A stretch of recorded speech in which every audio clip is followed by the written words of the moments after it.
It is Wednesday, the 20th of August, 2025. Thank you for being part of this weather community. I'm meteorologist Brian Shields. All eyes have been on Hurricane Erin out there in the Atlantic, southeast U.S. here, Bahamas right here. Here is Bermuda. This exactly where I like to see them, sitting over water, right? The powerful hurricane winds are sitting right over water, and they'll continue to do that over the next several days as this moves into the North Atlantic. I want to show you the approach this will take to Europe, what we could see potentially down the road, some of the different scenarios with this. And it is that time of year we watch out for some of these tropical systems and some of the remnants that could head toward Europe. Here's the coast of Africa following the global trade winds right up here just north of the Bahamas. That is Erin, a couple strong tropical waves out there back behind it. And sometimes patterns get locked in, and it looks like this area, whether or not it develops, will start to make a bit of a curve as well and kind of follow Erin. So in the short term, the pattern favors these up and around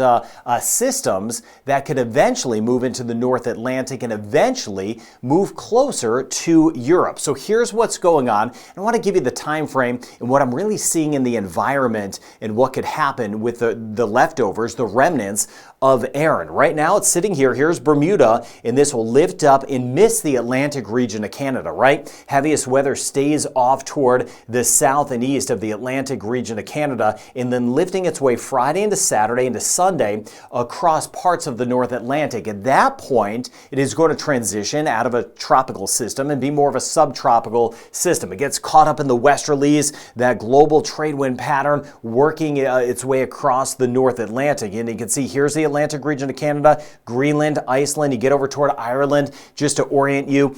We work our way out in time here. This is the weekend becoming a subtropical system. Now at this point on Sunday, it looks like the system may get hung up instead of just kind of continuing to work in. I'll show you why in just a second. Kind of slow down before it works into Iceland, before it were to work into, say, Ireland and the UK. And as of now, all of the modeling and what I'm seeing in the environment would keep this north of France. Of course, so many spots need some rain. Pick your spot. A lot of us have been super hot. A lot of us have been dealing with some wildfires, but it's a little bit more likely that this kind of tracks a bit toward Iceland as we work our way toward later in the weekend and early next week. Here's a look at the models. I know this map's a little bit different, but you can see again, very good agreement bringing this south of Newfoundland and the Avalon Peninsula, and then working this way closer toward Iceland as we work our way into Sunday and early next week. Now, there will be weakening as this transitions into a subtropical system.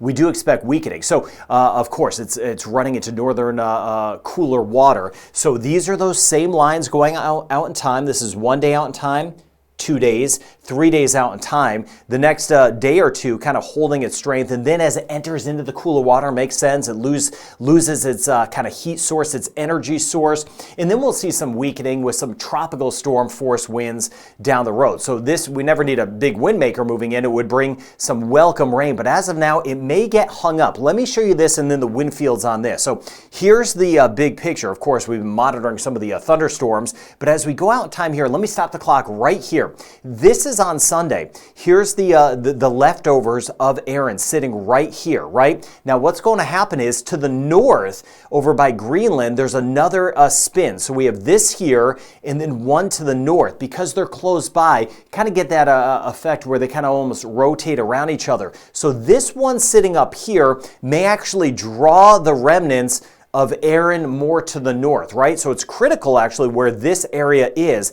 And you can see how it kind of helps lift this area up toward Iceland, for example. In both systems, they kind of almost combine. They don't combine into a super system. Usually a stronger area takes over the energy from a secondary and weaker system. But either way, you see this bigger spin as we work our way into Monday and Tuesday, just kind of combining over toward Iceland. This here, if this kind of pans out, this could draw on some extra rain as it just kind of spins itself out as we work our way back toward Ireland and the UK, even enhancing some of the rain, Norway, Denmark, and the Netherlands. But if this works out this way, if this additional spin kind of absorbs it, there's not going to be a whole lot in the way of rain. There'll be higher seas, but then the rain itself would stay mainly back toward the west. With that said, not losing sight of our friends in Iceland, that would mean a bigger wind maker and additional rain for Iceland, just not continuing to work its way off to the west. So watch this. Here's Erin. Here's that other spin out ahead of it. That's the key to this.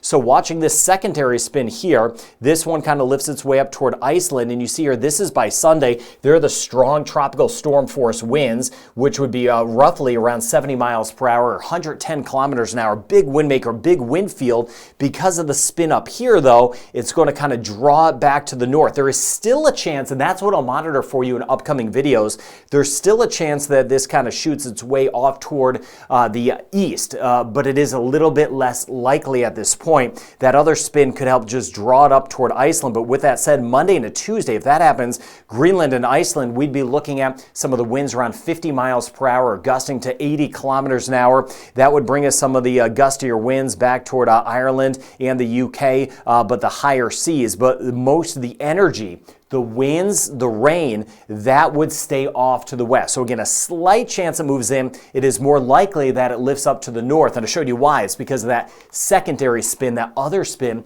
that is sitting just back to the north. Now, this time of year, we need to keep an eye out for more and more activity, right? In the tropics, I know it's far away, but we get that up and around pattern sometimes like we have now. We are in August, September, October, even into November before we could see some of our potentially bigger wind makers. The peak of the hurricane season, that's what I've been tracking on my other channel, watching down through the Caribbean, the Gulf, over toward the Western Atlantic for some of these systems. So we're about to get into the peak. We are in the peak of hurricane season, and it lasts over the next couple of months. Again, it's that pattern. It really depends on the area of high pressure. If the area of high pressure is super strong or sitting closer to the United States, that would keep some of these tropical waves and potential tropical storms and hurricanes more toward the Caribbean, back into the Gulf, and then working in here. But if that area of high pressure is a little bit closer to Europe or a little bit weaker, that allows that up and around pattern, just like what we're seeing with Erin, and that would draw more things our way. And the pattern can change as we go throughout the hurricane season.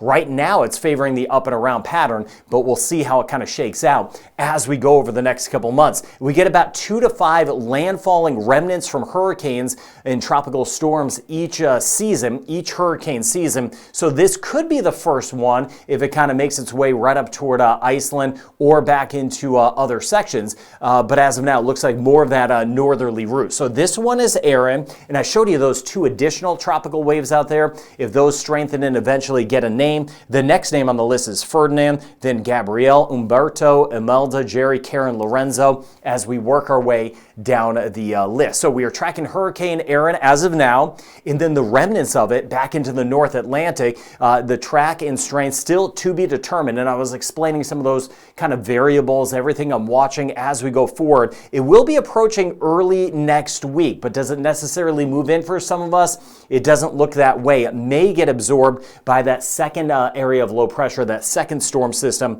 just to the north. Hurricane season goes through the end of November, so lots to track as we go over the next few months. So thank you for being with me. I hope you're doing well. Have a good rest of your day. Have a good night, depending on your location. And again, thank you for spending time with this weather community.